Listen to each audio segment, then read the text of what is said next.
Good evening, ladies and gentlemen. Welcome to Text Messages. I'm the parasite of the show, Richard Tex. Glad to have you here again on April 10, 2018. This is the 17th episode of Text Messages, so one more episode and technically we'd be legal adults. Super excited about that. We're in our 6th week of operation here and everything seems to be rolling along just fine. Now, ladies and gentlemen, for those who watched the episode 16, the most recent episode, we had a bit of technical difficulties with the SD card, so I went ahead and I just got the old card. So hopefully everything will just work great again.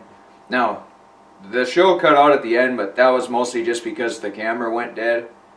See, what happened is we were gonna do about 35 minutes of filming, and the camera on the display while I was recording said it had about 70 minutes left when I started. So it made sense that it would record the 35 minutes, considering 72 minutes is a larger number than 35 minutes. However, that wasn't really the case. So after, I think it was 28 minutes, then it just shut down. So, I mean, it wasn't an error of the SD card. However, after the show, I tested out the SD card where I just hit record and let it run wild and free. After about 21 minutes, it just randomly stopped recording, and then it said memory speed error or something goofy like that. So ladies and gentlemen, unfortunately, we're using the same SD card as when we started the show. So those two other cards are just a complete waste, and a waste of resources and money, and which probably means that we'll have to go out procure more sponsorships to uproot the funding deficits there, ladies and gentlemen. But unfortunately, it shouldn't have any ramification on the quality of the programming. And it certainly won't have any ramification on the quality of Good Times Balls Deep when we have that opportunity to bring that to you. That being said, for today's episode, I've been harping on it a little bit, but we're going to try to at least paint a broad brush focus on consumable energy, orally, what you consume orally.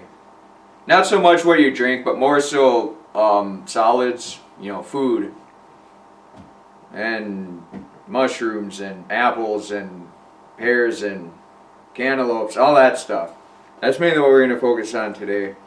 Yeah, I could stand up here and say, oh, if you eat garlic, it's going to detox your body and give you heart healthy and make your eyesight better, and etc., etc. Now, the fact is, all those little intricate details, as far as individual foods go, they're difficult to prove whether they're right or wrong. I mean, obviously, this show, our research team is pretty lacking. So, that being said, we don't have any laboratories to prove anything. So, I mean, it would just be hot potatoing around information. So, what we are going to do is use myself as the test case, and to say what's worked best in my situation, but most importantly, how you gain that knowledge. I mean, it's not so much the actual results, it's the journey rather than the destination. So I think if any of you want to get optimal health and all that good fun stuff, you could sort of utilize similar tactics that I've adopted over the last 4 or 5 years, and then of course put your own signature on it and all that good stuff too. So ultimately, my background, I've talked about it before, it's 5 and 7 years old, had some major surgeries, 75 centimeters, small intestines removed, appendix removed, a bunch of gangrene, voluvus, all these big fancy words in the medical records, etc. I probably should look at them someday and just have a better reference point and maybe a little bit more detail oriented. But that being said, ladies and gentlemen, I'm basically the canary in the coal mine, so I need to pay a lot more attention to orally consume food than the average person. Maybe people in different parts of the world have to have different digestive systems too. So what works for one person, probably from a hardware standpoint, humans. I mean, most of us got 2 legs, 2 arms, that had a torso, and we eat food, we chew on it with teeth, we swallow it. The saliva breaks it down initially, and then it goes through an esophagus, and it goes in the stomach. The acid heats it up or breaks it down or whatever. Then it goes into large intestine, small intestines, colon, then it expels out your body and into your septic mound, ideally. So, from a hardware standpoint, humans are fairly similar.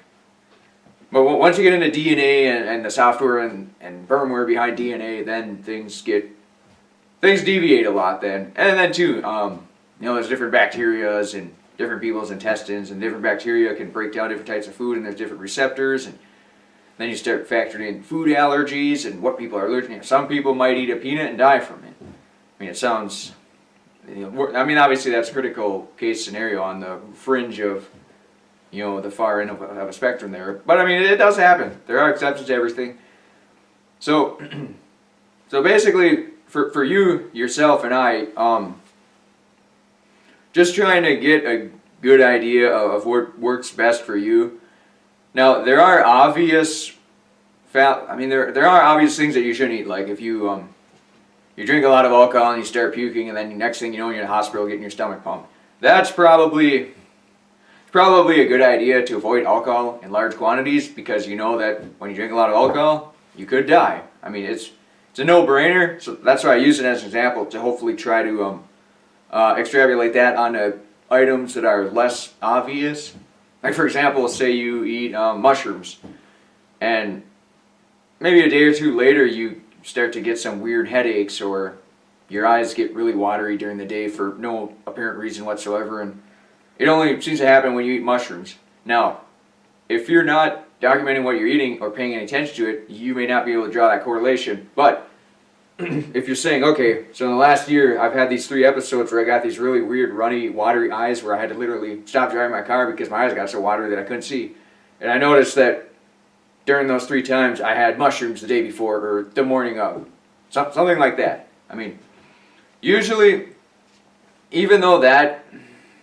those correlations aren't that obvious, but it helps to recognize things that could go south if you consume the wrong type of foods too. Now that doesn't, the other thing you meet too is all foods aren't the same either. You might have one bag of cashews that's perfect and great and it'll make you great again, and then you might eat another bag of cashews that deviates entirely from that other bag because maybe they're cleaning the equipment and they didn't quite get all the cleaning agents off it, so you're eating diluted cleaning agents with the cashews, and then it's just killing all your bacteria, so you're just getting massive vomiting or diarrhea from eating that particular bag of cashews. So, it's a never-ending war, ladies and gentlemen. But we just do the best we can. I mean, there will be casualties, so it's just about mitigating casualties and just working with what brought you to the table as well. And then on the other hand too, you will, say for example, you're taking, because a while back, I had a really bad gash on a thumb. I was working with a grinder. I was grinding some little metal pipe, which is a pretty stupid thing to do. Highly recommend against doing it, especially with no gloves on.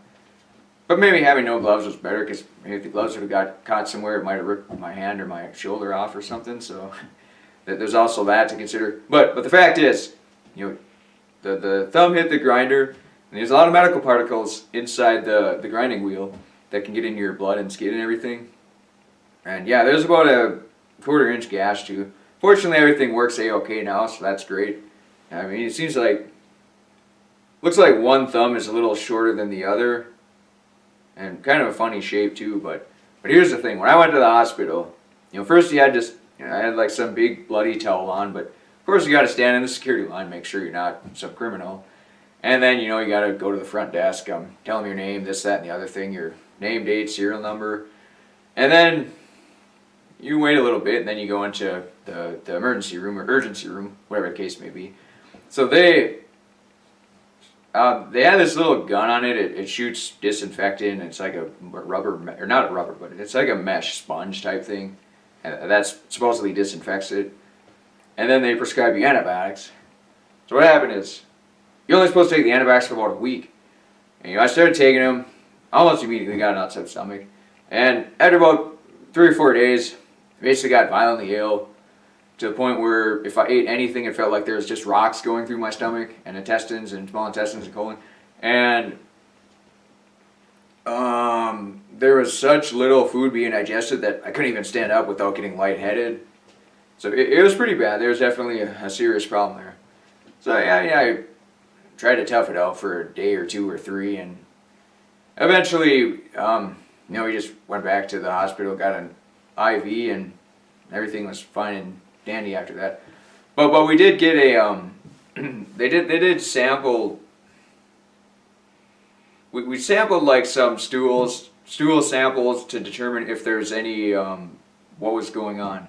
Now it wasn't a very elaborate test because you send it in and then they say, oh yeah, I was growing salmonella basically. So I had salmonella poisoning. Now with that stuff, it tends to hang out in your system for a long time. So you could be eating the most healthy diet for the next 3 months, but you're still not going to feel right. And you can't blame it on the foods because the foods are fine. It's just that your system has been compromised. So in that window of system compromisation, you'd have to say, okay, if I'm eating these foods and I feel bad, but I eat these other foods and I feel even worse, then maybe I can try some different types of food and maybe I'll feel better than the original, or maybe I'll feel even worse. So, yeah, I mean, you have to do pattern recognition, both long and short term. And sometimes you have to just waver the storm or ride the storm out too. Because, I mean, during that 3-month period, basically nothing was going to be good. Now, healthy or nothing was going to apparently seem healthy because, the system was entirely compromised. I don't know, salmonella takes over the whole body or what, and you got to regrow all the bacteria and whatnot. But the fact is, so after that little episode, then the foods you regularly eat that you think are pretty healthy for you, then you feel pretty healthy. Then you feel good after that. But the fact is, there's going to be you're going to encounter sicknesses that maybe last a day or 2 or 3, and some that last 3 months, or you're going to get the flu or a common cold, and all that stuff is going to happen. And yeah, you still want to try to document what you're consuming orally and how it's reacting with your current body situation to. Now, you can't always attribute what you're eating to your sickness. I mean, there's a lot of ways to introduce sickness in your body. Your skin can get exposed to things. Your nose, you can smell wet paint or car fumes. I mean, your eyes can get, you're staring at computer screens way too long, you can get sick from that.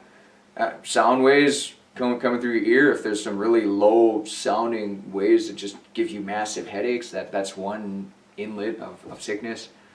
And then of course there's EM, electromagnetic radiation from cell phones, wireless computer routers. Now apparently there's a new thing called 5G, which probably hasn't been really thoroughly tested as far as its health ramifications on humans. So just trying to minimize all those other exposures to sickness also helps too. So you want to be the healthiest you can, and of course you have to make compromises too. I mean, you're going to have to probably drive to work. Now if you can find a job close to home and bike to work, that would be pretty awesome. That'd be ideal. Or even walk to work. That would be even more ideal. But if you're gonna have to drive to work, or if you're gonna have to be on your cell phone all day or talk on a telephone, just maybe you could use a headset or something, and at night just unplug your routers and the wireless routers and turn off the cell phone and stuff. Those are just little things you can do to try to be a little bit healthier. But yeah, getting back to the oral consumption of food. So the fact is, the last 4 years, I basically pretty much written down everything I've eaten now. I've got it now to where I know if I eat a handful of cashews, a block of cheese, some vegetables, a can of tuna, a handful of hamburger meat or chicken, I basically eat it in about 200 calorie servings, and probably sit down about three times a day and eat about 1 to 1,200 calories of food. So it's about 3,600 calories. And you can get one of those little scales inside your house too that measure your food. So you just cut a block of cheese that measures 2 ounces, and that's going to be about 200 calories. So you can carefully monitor your macronutrients, and then you can dump in an ounce of cashews, and that'll be about 200 calories. Or you can sort of eye up how much meat you're eating or how much vegetables you're steaming up, or an egg is about 70 calories. So if you're eating 3 eggs, that's about 200 calories. So during one eating, you might eat 3 eggs, some broccoli, carrots, cauliflower, a serving of cashews, a block of cheese, and a serving of almonds. So that's 1,000 calories. And if you eat similar meals like that 3 times a day, which is basically what I've just, pretty much what I eat now, just a simple, only about a half a dozen different types of foods. It's very easy to monitor the macronutrients. And then of course, because this, see what this is it's the Atkins diet where you eat 1 or 2 days, then you eat carbohydrates. You know, not like cake and sugar and candy and all that stuff, but 1 or 2 days a week, then, you know, load up on oatmeal or mangoes, bananas. Maybe you got some snack bars that got a lot of carbohydrates in it too, or cereals, things like that. But cereals are kind of a nasty addiction. I'll get into them probably the next segment. Actually, ladies and gentlemen, we're getting up to a break here, so I need to go ahead and plug for a future show we have. It's going to be called Good Times Balls Deep. I talked to the host yesterday actually, and he's looking to procure some more sponsorships to provide more funding for the show, to get the right camera and AV equipment too. So I mean, he's really excited about that. You know, he's just doing all the necessary prep work to make Good Times Balls Deep a top rated show. And probably, I mean, yeah, obviously it probably may or may not look like the typical Hollywood production, but it'll have decent quality to it, and the content will match the character of the quality as well. So you ladies and gentlemen at home will definitely feel the power of Good Times Balls Deep. And as far as host, he sounds like he has a lot of other gentlemen that want to get involved with the show too, and that they're excited about it. You know, I'm pretty excited too. Maybe I'll get to be a guest on some shows too. But it sounds like the people are pretty scholarly, intelligent, well-spoken gentlemen. So I'm not really sure if I would fit that bill or not. But we'll see. You know, it'll probably have a lot of shows, and I'm sure it'll probably go on for years and years.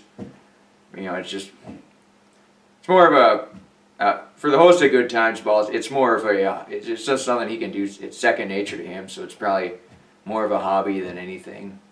And that being said, ladies and gentlemen, you're listening to Text Messages. I'm the parasite of the show, Rick Tex. This is the 17th episode. We're trying to focus on oral food and health and all that good fun stuff. We'll be back in 3 minutes, ladies and gentlemen.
Good evening, ladies and gentlemen. Welcome back to Text Messages. I'm the parasite of the show, Rick Text. Glad to have you here this evening. It's Friday, April 10th, 2018. This is episode 17. We're focusing mostly on orally consumed energy. That's good for you, hopefully.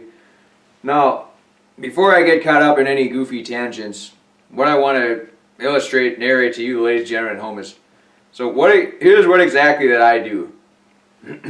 I came across this, you can call it a diet. It's both the anabolic and metabolic diet.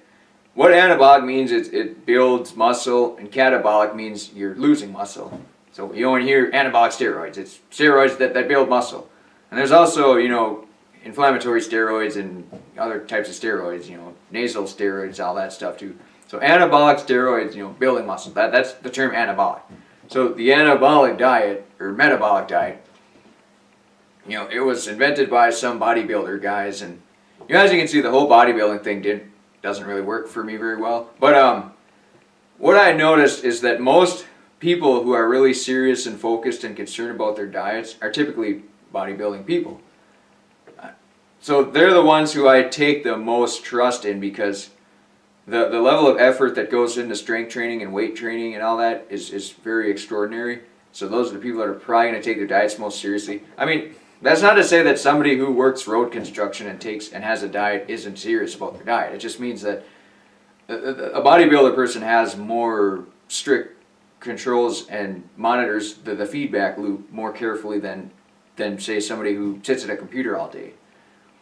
So I mean, just because it was based and designed around bodybuilding doesn't mean that it's not going to work for anybody else. I mean, ladies and gentlemen.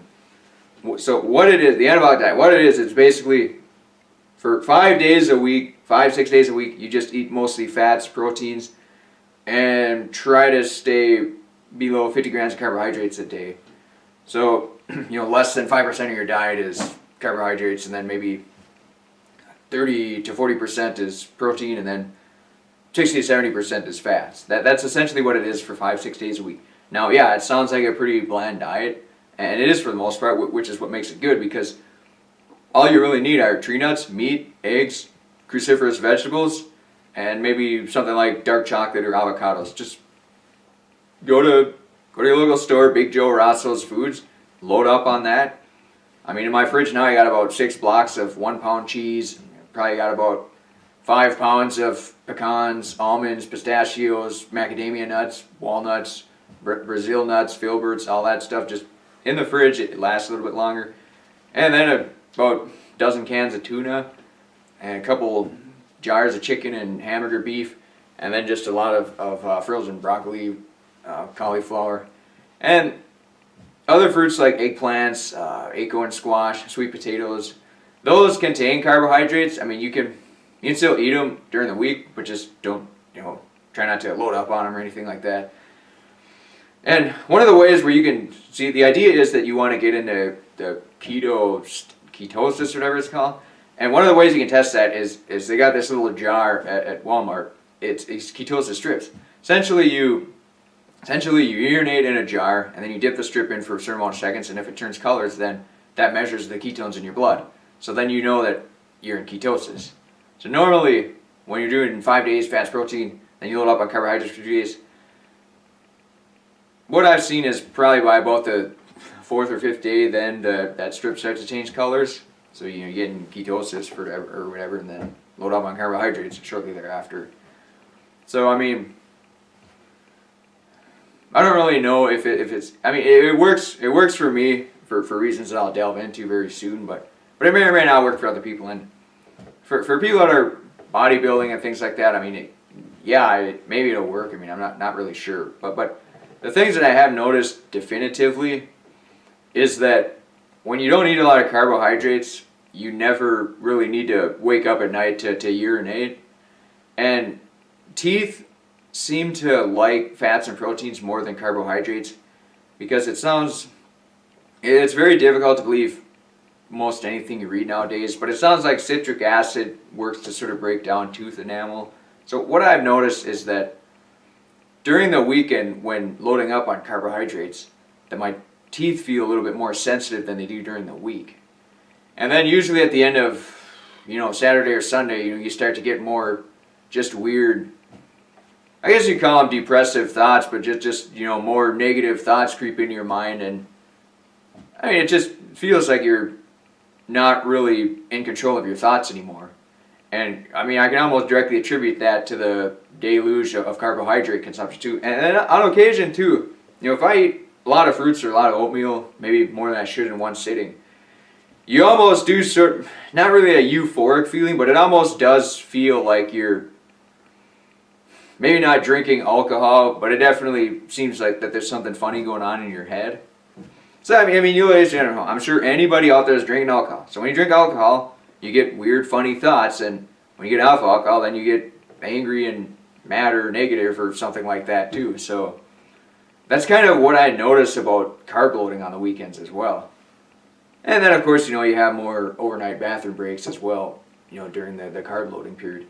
So I basically tone it down to maybe one day a week, do a little bit of carb loading. The reason for that is because of the micronutrients contained.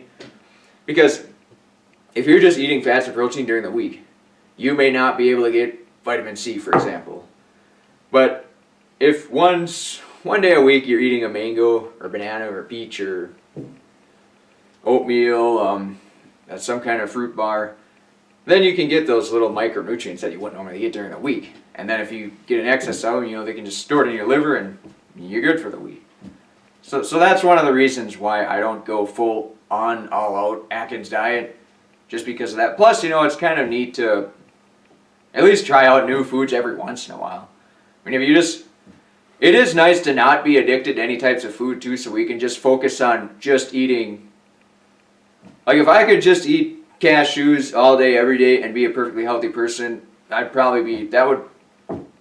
would be just fine. But the fact is, you need to introduce different foods to your diet, and obviously you want to have local, organic, raw, homegrown, all that good stuff, so that you can get all the additional micronutrients, the vitamins and minerals out of the ground, and get your iodine and your vitamin D3 and vitamin Bs and vitamin A and all that good fun stuff.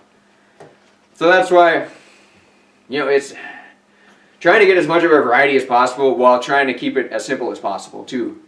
It's about finding balance too. Work, family, friends, health, hobby. It's just everything is common sense, finding balance, pro family and pro human and all that as well. So one of the ways that, here's what I would recommend for you ladies and gentlemen at home. I mean, if you can eat anything you want, you feel perfectly healthy, then you probably don't even bother. But here's what I do. I've had this notebook here. It's got a whole bunch of small text and everything too, so you can use one notebook that'll last for a very long time.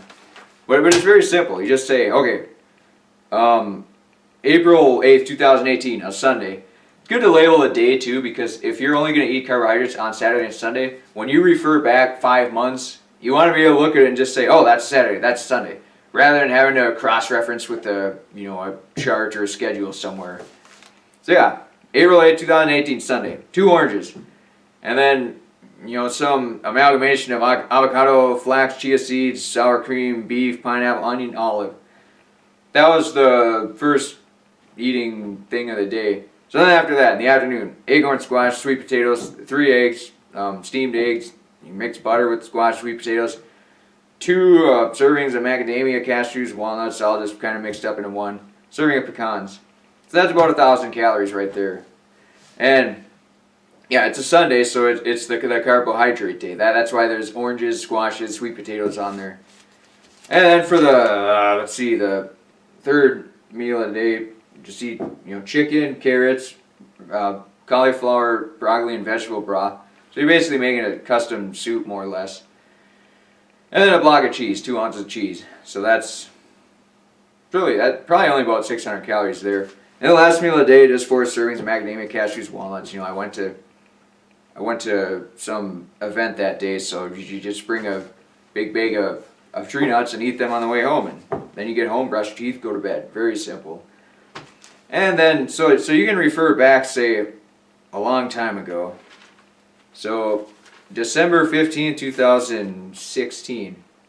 So yeah, basically, pretty similar to what's consumed nowadays. I mean, the The breakfast started out with avocado, beef, tomatoes, garlic, jalapeno, flax, chia seeds, sour cream, olives, lettuce, and spices.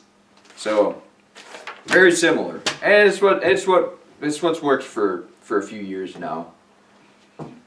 And if you say you get sick or something, and then you can sort of refer back and say, oh yeah, I felt pretty sick that day, and this is what I ate, so maybe there's a correlation, maybe not. But if it's consistent, if it happens repeatedly, then yeah, there probably is a correlation.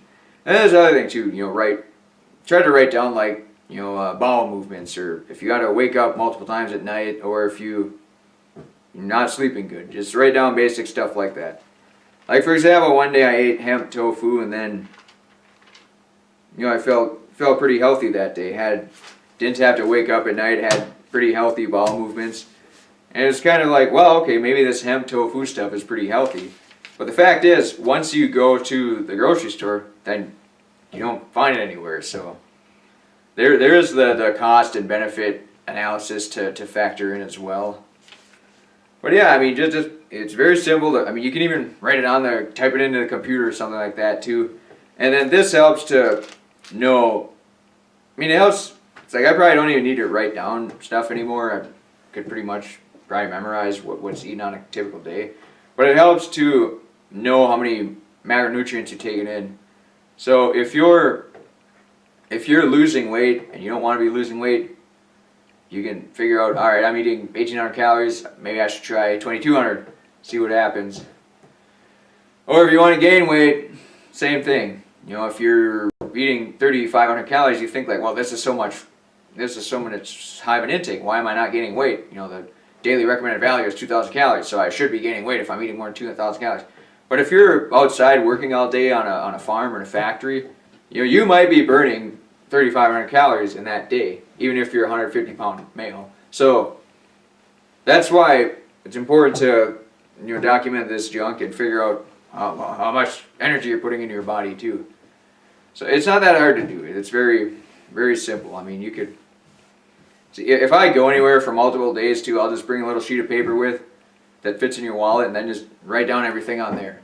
And the convenient thing too is when you try to think in terms of eating in 200 calorie servings, so I can just write pecans on here, and I know that's 200 calories because I measure it out to an ounce, and if I go anywhere, I'll just put 4 ounces of macadamias and cashews into a bag, and then say, okay, that's 800 calories. So one meal essentially, very simple, and it's not. Yeah, it may be a little obsessive compulsive disorder or whatever, but when you get used to it over time, it's a very easy thing to do. And if you, like I said before, if you feel you're a perfectly healthy person, you can pretty much eat anything you want. You can eat pizza, you can eat cake, you can eat you can drink a lot of beer, drink a lot of pop and energy drinks. Yeah, that's the other thing. I don't get any calories from liquid, so that's so it's very easy to monitor that. But yeah, if you feel you're a very healthy person, you probably don't even have to do it. I mean, it's mainly just, if you want to try to improve if you already feel like you're a healthy person, but you want to try to optimize your health, or you think you may be able to, there's some margin for improvement there, yeah, you can go ahead and try it out too. And if you want to eat cheaper too, because you could do this for an economic means as well. I mean, you could say, all right, I'm eating all these foods and they're really expensive, but I enjoy this other type of food just as much as the prior food, but it's a little cheaper. So yeah, you can do that too. I mean, there's very little economic consideration. I mean, as far as economics go, I'll try to buy, like if Fleet Farm is having a sale on pecans, I'll look at the expiration date and say, okay, it expires in 6 months. So I can buy about 10 pounds worth, and that'll last 3 to 4 months. So, I'm within that window.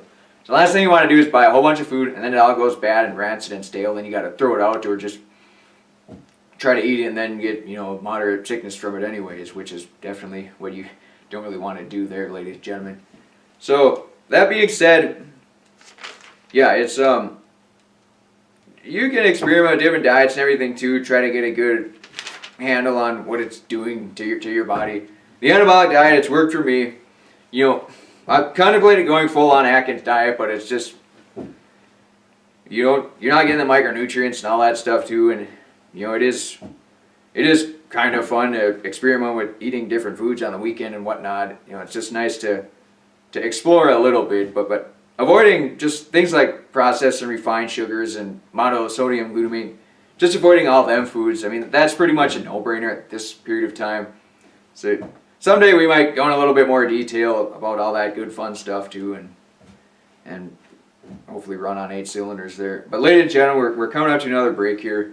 So what I want to do is plug, we're going to have a show in the future called Good Times Balls Deep. The host is, I talked to him yesterday, he's procuring sponsorships. It sounds like he's going to meet a couple businesses today, and hopefully that'll provide enough funding for Good Times Balls Deep. You know, he specifically cited that in our conversation, so he's super pumped for it.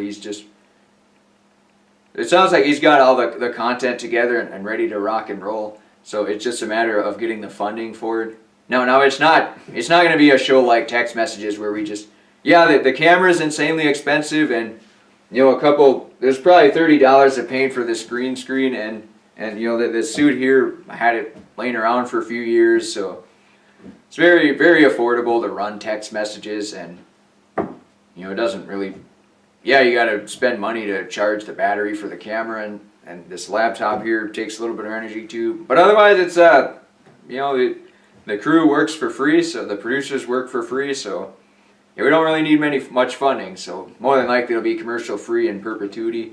And Good Times Balls Deep, the idea is to run a bit higher quality programming, so your camera, audio, video, that stuff will all be a bit more expensive too, and then finding a studio, possibly renting one or whatever the case may be, all those things take money and effort and energy. So the host of Good Times Balls Deep, he's a flawless perfectionist. He wants everything to be great again, so his standards are clearly a lot higher than mine, as will be obvious once Good Times Balls Deep hits the airwave.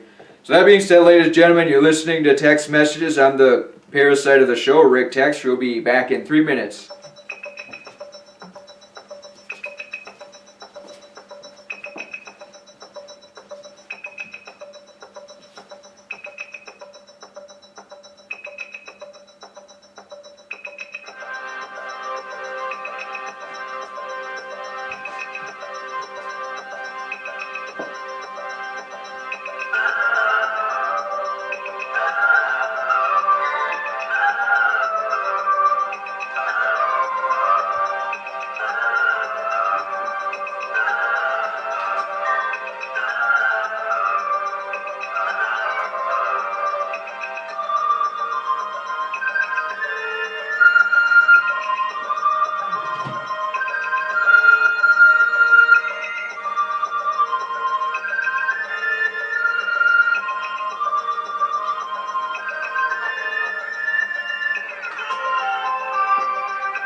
Welcome back to Text Messages, ladies and gentlemen. I'm the parasite of the show, Rick Tex. Glad to have you here once again. It's Tuesday evening, April 10th, 2018. Excuse me, ladies and gentlemen. It's been a bit of a long week. We're just running every other day. Normally we take off Sunday, but this week we did the Sunday show, and then we're gonna have Friday the 13th. This Friday, it'll be the 13th episode of Text Messages, so basically I'm just going to recant some old horror stories from a previous incarnation, an observation I made as a soul waiting to be born into this present incarnation, and then a story while I was in this incarnate form. So hopefully it'll be great again, but I mean, it's only good if you, ladies and gentlemen, like it and are entertained by it. And that's the whole goal. Just as long as you guys are entertained. There won't be any educational material on the show, so if you're looking for that, you won't find any. And yeah, April 13th, 9 p.m. Hopefully it'll be the big giveaway.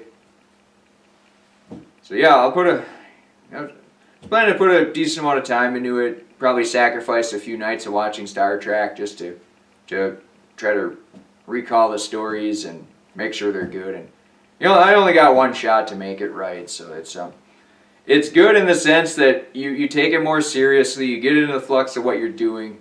So I mean, at Text Messages we approach every show with the idea that it's live and there's no turning back. You just got to go balls to the wall, pedal to the metal. So now if we filmed it to where we thought, oh, if that's not good enough, we'll cut it out and edit in some other junk, then it just, we probably wouldn't be able to bring you to the show pedal to metal, and then just, it wouldn't have the same emotional input and we wouldn't lay it on the line every show, for example. So just always with the mindset of doing it live, one shot to make it right. So I want to, the show might be a cringe fest. I can't guarantee anything. It's just, what I'm telling you, ladies and gentlemen, is that I'm going to try to put in a reasonable amount of time, try to get my stories straight and right and good and everything, and then just hit the ground running, full flanking ahead. So yeah, if it's good, great. If it's not, we'll just keep pushing forward, keep moving ahead. There's no use in crying over spilt milk, especially, well, if it's raw milk and it's very valuable, then maybe, but the milk-like substance from the store, not a big deal. So that being said, ladies and gentlemen, we've been talking today about eating healthy. So me personally, it may not work for you, but I utilize the anabolic diet 5-6 days a week, mostly fats, proteins, and then once or twice a week, 1 or 2 days a week, carbohydrates. Oatmeal, healthy sources of carbohydrates. Oatmeal, fruits, carrots, eggplants, sweet potatoes, those types of vegetables with the carbohydrates in it. Now that doesn't mean you load up on cake on the weekend or just drink sugar straight out of the bag or anything like that. I mean, or honey is probably another good source of carbohydrates. So you can definitely, I eat them occasionally on the weekend too. Now, one of the reasons why that works for me is just, it seems to work with my brain pretty good. Now, as far as, it feels like I have a pretty decent amount of energy too. Now, it isn't like I just started doing this a week ago. It isn't, like if you read about gluten and then say, oh, I didn't eat gluten for a week, now I feel great. It's not that. I started writing down all this junk. See, I got all these pages here, so there's a lot of information in here. So I started writing down all this junk. It started 2013. So it started a pretty damn long time ago. And probably September of 2017 is when I transitioned to the anabolic diet. And how I came to that is this last job I had, I was reading ebooks while I was working. And there's two things I looked at starting strength the anabolic diet, because I was down about 120 pounds or whatever, so I needed to gain weight. And then maybe not necessarily gain weight fast, but just gain weight healthily, not just drinking a whole vat of lard and pouring in a bag of sugar every day. Just get in good healthy fats so you still feel great again. So I came across the anabolic diet, and it made sense. And like I said last week, generally bodybuilders spend more time carefully evaluating and refining diets than any other person. Like, yeah, maybe you've read about the Mediterranean diet or this diet and that diet, but yeah, I would trust a bodybuilder's diet more than anybody else's. And that doesn't necessarily mean that you need to be a bodybuilder or a power lifter or whatever the case may be. So, like Starting Strength, they got their own little diet too. You drink a gallon of milk and just eat as much food as possible. Now, it isn't, what they do say is that you need to eat more than what you're burning. Very, very simple stuff. So if you're doing a lot of heavy lifts, you may need to eat 4,000. Even some scrawny guy like me, 160, 65 pounds, whatever. So I still probably would need to eat, if I'm doing heavy lifts, if I'm squatting 250 pounds or benching 200 pounds, 3 sets by 5 reps, I would probably still need to eat 4,000 calories a day to gain any weight. If I'm eating 3,500 calories a day, I might be losing weight, which seems strange considering the girth that I possess or the mass that I carry. So you can't always, you have to refer to yourself more than anything. I mean, you can read the daily value caloric intake or whatever and say, oh, 2,000 calories, I'll just eat that and call it good. But that's just an all-encompassing for every single person I guess, in America. And then, you got the food pyramid too, which, I mean, that, I haven't even seen the food pyramid in years, so I have no idea what's allegedly healthy and what's not healthy. So yeah, just try to get locally sourced, organic, homegrown food and all that junk, and write it down. See what, I mean, if you eat something and you get massive diarrhea, then don't eat. Or if you go to a restaurant, then you wake up at 5 o'clock in the morning with the cold sweats, you probably don't want to eat that junk anymore. And a lot of times too, if food is mishandled, I mean, if you're handling chickens all day and you don't wash your hands and you're eating peanuts with your hands, then maybe you'll get salmonella poisoning. So make sure to follow proper hygiene. Wash your hands before you eat food if you're gonna eat with your hands. Probably just in general, even if you eat with a fork, just wash your hands. Because that's if your hands are dirty and you're eating food, it's not gonna show up on your documentation here. Because you might just randomly get sick here and there because you're not washing your hands, and then you'll look at here and you'll just get really confused because you're like, why am I getting sick these particular days when, according to what I've eaten here, it's consistent with what I've always eaten and I never got sick from that. So, I mean, there's a lot of, this might only be 30% of the battle. Now, having 30% of the battle is still better than 0% of the battle. Basically, just try to do the best that you can do. And then another thing, ladies and gentlemen, is food allergies. Food allergies is one of them. It's convenient because you can just know right away. All right, this is what I can't eat or whatever. So you'll hear mixed results, or you'll hear mixed reviews about this. It's called the ALCAT test, ALCAT.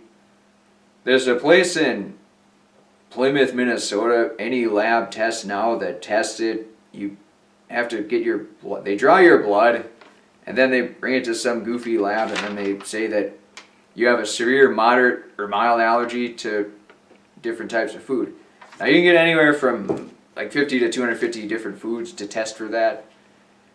And this is basically, I guess, food sensitivities test report. So it may not apparently it's not technically food allergies. But when I went ahead and I got this test, here are the results. Patient information, Rick text, date of birth 4/13, Friday the 13th. Male, date collected July 12, 2016. Date reported July 19th. So what they found here, ladies and gentlemen, is severe sensitivity to cocoa. That's like 100% dark chocolate and coffee and things of that nature. Which I find kind of odd because 2 hours before the test I had just eaten, just a little chunk, 200 calories worth of dark chocolate. So I wasn't really sure if that had any effect on the test or not. So severe cocoa, moderate apple, barley, lemon, vanilla, and then mild baker's yeast, butternut squash, cauliflower, chicken, cinnamon, cosmic, garlic, grape, orange, brown rice, shrimp, strawberry. And then there's a bunch of no reaction, broccoli, lettuce, sweet potato, banana, beef, egg white, tuna, corn, black pepper, cane sugar. I mean, there's a lot of information on here, and the verdict is out whether it is accurate or not. But it did, because I was eating dark chocolate for a while, and it seemed that some days, you get like the rumbling in the stomach and all that, and you're like, oh, maybe I should have ate that. But other days seem to be just fine. So lately I've cut it out of the diet, and it seems so far that it's worked out for the better. So I mean, maybe there is some validity to these tests, but I mean, it's up to you. If you take this test and it says you're sensitive to sweet potatoes, and every time you eat sweet potatoes you vomit, then yeah, you can pretty much confirm that this is probably a reliable test in your situation. But for me, I mean, it almost seemed like maybe it's $200 down the drain, but yeah, because having apples as a moderate sensitivity is a bit depressing, because there's an apple tree out here, and that's the other thing too. The apples that they're testing on here, is that the apples that are filled with like the synthetic pesticides and fertilizers and got those weird preservative wax coatings on them, or is that an apple from your backyard? So there's also that to consider, ladies and gentlemen, too. So I mean, you can take all these silly tests, and in all honesty, I think you're better off just documenting this junk yourself. Yeah, it takes time. I mean, I've been working on this for 4 or 5 years or whatever, and it took till last September, 9 months ago, to finally get something where it feels like I'm running on 8 cylinders or 6 cylinders, whatever the case is. I mean, it's affordable to just document it yourself, and the only way you can be absolutely right for your situation is to test yourself, to put yourself to the test, to be the best of the best. So I mean, yeah, we're in a society now where we want things and we want them now. So we can just test for 250 different food allergies and say, okay, I'm allergic to this, that, and the other thing, so I should not eat that. But the reality is, what you sacrifice in time, you sacrifice in accuracy. So it is good to maybe use these as supplementary testing if you have say you got a health savings account, you got a lot of money in that, and you want to spend it on something. So yeah, maybe you can get a bunch of these silly tests, and hopefully they'll tell you something important. Maybe they'll be a complete waste of time too. I mean, it's hard to say. But try to use this to cross-reference what your own documentation is, and then it'll sort of help you out too. Now, I don't mean to depress you by saying that it may take years to finally figure out what works best for your situation. But I mean, as long as you're being diligent about it, I always do the approach just one day at a time. And with food, yeah, maybe something you ate a week ago.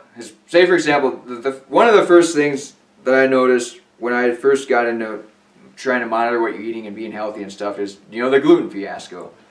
So when you read and you research about gluten, it says, oh, it can wipe out your receptors or clog your receptors and absorb nutrients and hang out in your digestive tract for up to 6 months and all this stuff too. So I mean, it's just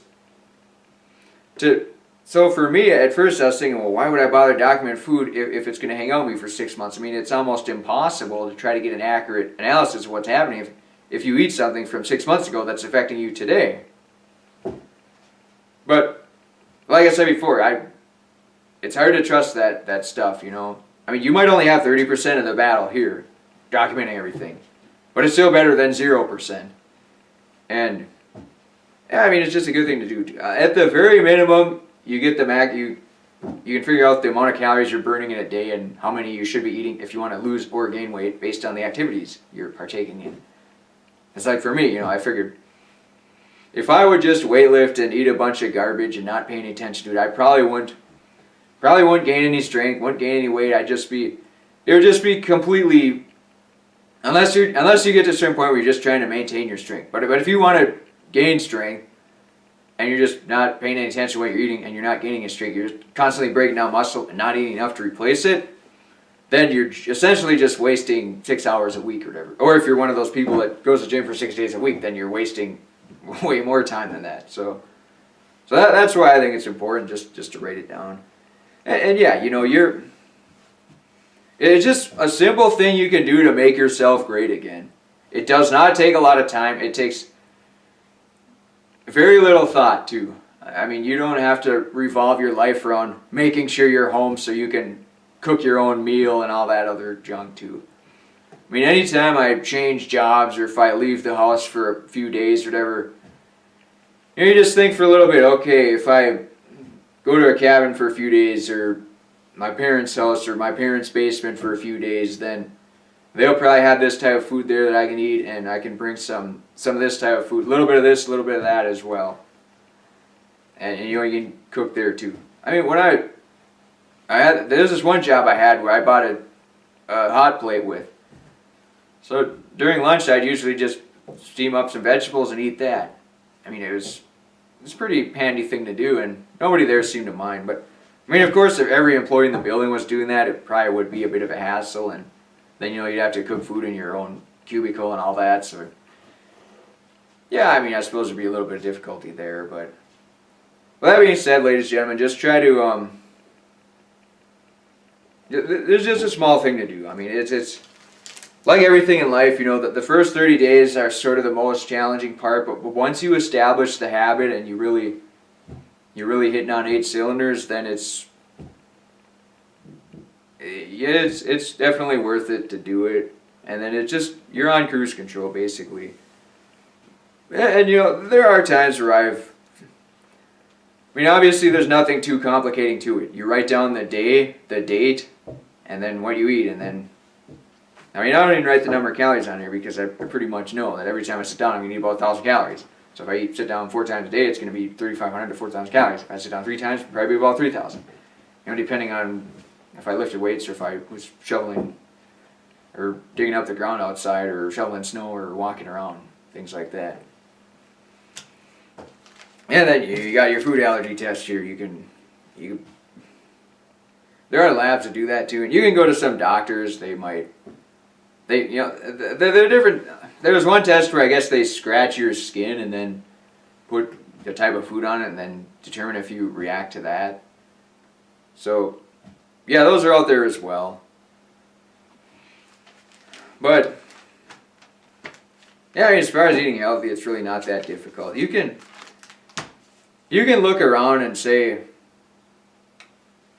oh, you know, if I eat cashews, it's going to have all the vitamin E I need and all vitamin D and zinc and magnesium and potassium and all that as well. And then you can get your little vitamins for any vitamins or minerals that you think you may or may not be getting.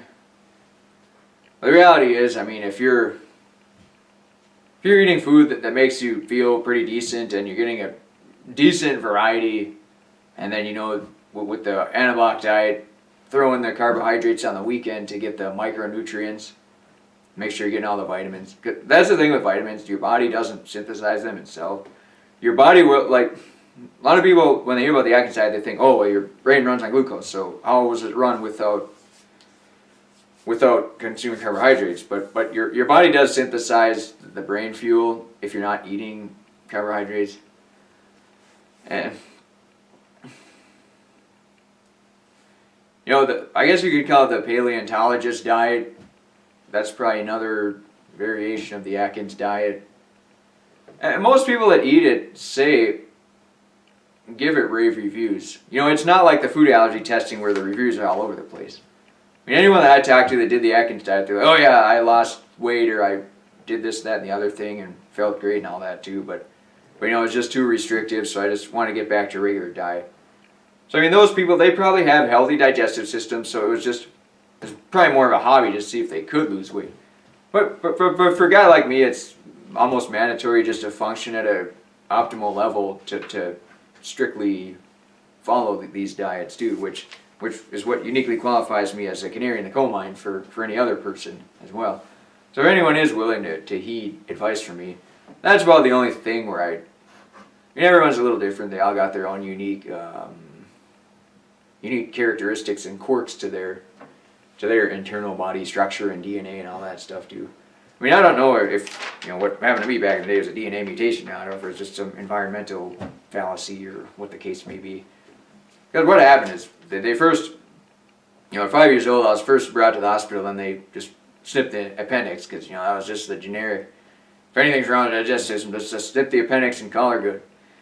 And then, you know, there's a bunch of gangrene and all that other crap that got into there 2 years later. So probably about 2 years I wasn't digesting any type of food, and then, you know, I didn't really grow at all. So, I mean, who knows what else that happens to other parts of your body, or maybe your lungs or your heart or brain are adversely affected. But yeah, I mean, it's hard to say if the second surgery was a result of error on the first surgery, or if the second surgery was actually the problem in the first place, and then they just cut out the appendix right away. It's to say, oh, yeah, maybe that's the problem. I mean, it's humans working on you. They're trying to do the best job they can. They got a lot of other patients too, so I'm not trying to put any blame on anybody. I mean, if there's any blame, as much as I want to put the blame on myself, it's like, yeah, I probably was just eating sugars and crap. Actually, yeah, there is somebody that there is to blame for that. And in future episodes, we are going to tackle that when I feel we're ready. And there are certain industries and corporate industries out there that seek to destroy and harm people, especially vulnerable people. And we will be coming after them in the future. But as of now, I just don't feel ready to come after them yet, ladies and gentlemen. But we will. There are corporate entities out there that are specifically targeting children. And I mean, they targeted me, they tried to kill me, they tried to end me. I mean, they failed. They certainly did a lot of damage. I'm not going to deny that. But they failed to kill me. As the witch in Suspiria says, you tried to kill me. So I'll be coming after them sometime in the near future. Now, this show has mostly just been trying to make you, ladies and gentlemen, great again. So we're not really going on the offensive to go after anybody or we're not going to attack individuals, because individuals, unless they allow evil and bad things to corrupt them, individuals have the potential for unconditional love. Every human on the face of the planet was a result of somebody's love for another person. So every individual has that in them to be a good, considerate, kind person. Only if they allow the Almighty to work through them, though. And there are a lot of people that allow evil, pernicious forces to work with them. And when they work for corporation is a humanless, soulless entity.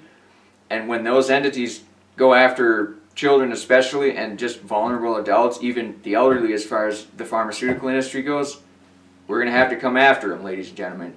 Now, we're not ready to do that yet, but we will be in the future. And I'm excited for it.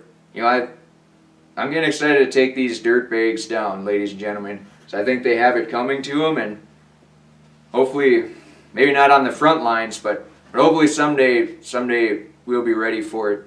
So that being said, ladies and gentlemen, you're listening to Text Messages. I'm the parasite of the show, Rick Tex. Friday the 13th, we're going to have the 13th episode, 9 p.m., the big giveaway. Hopefully it'll make St. Cloud great again and Elk River great again and all that too. At Good Times, Balls Deep, the host, he's procuring more sponsorships to get some good funding for the show. So he's really, he's just making sure that it's going to be running on 12 cylinders and that it's going to be great again, make St. Cloud great, probably make America great again. And yeah, we'll be back Thursday night. As far as the topic goes, not entirely sure. We'll just kind of wing it.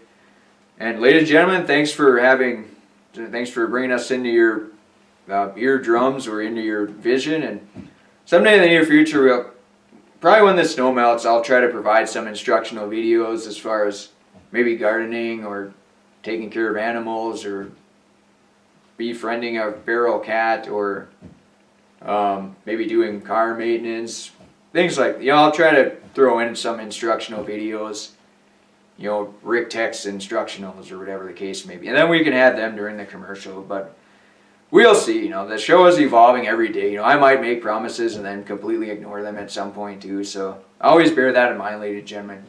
You're listening to Text Messages. Thank you very much. I'll be back Thursday night, ladies and gentlemen.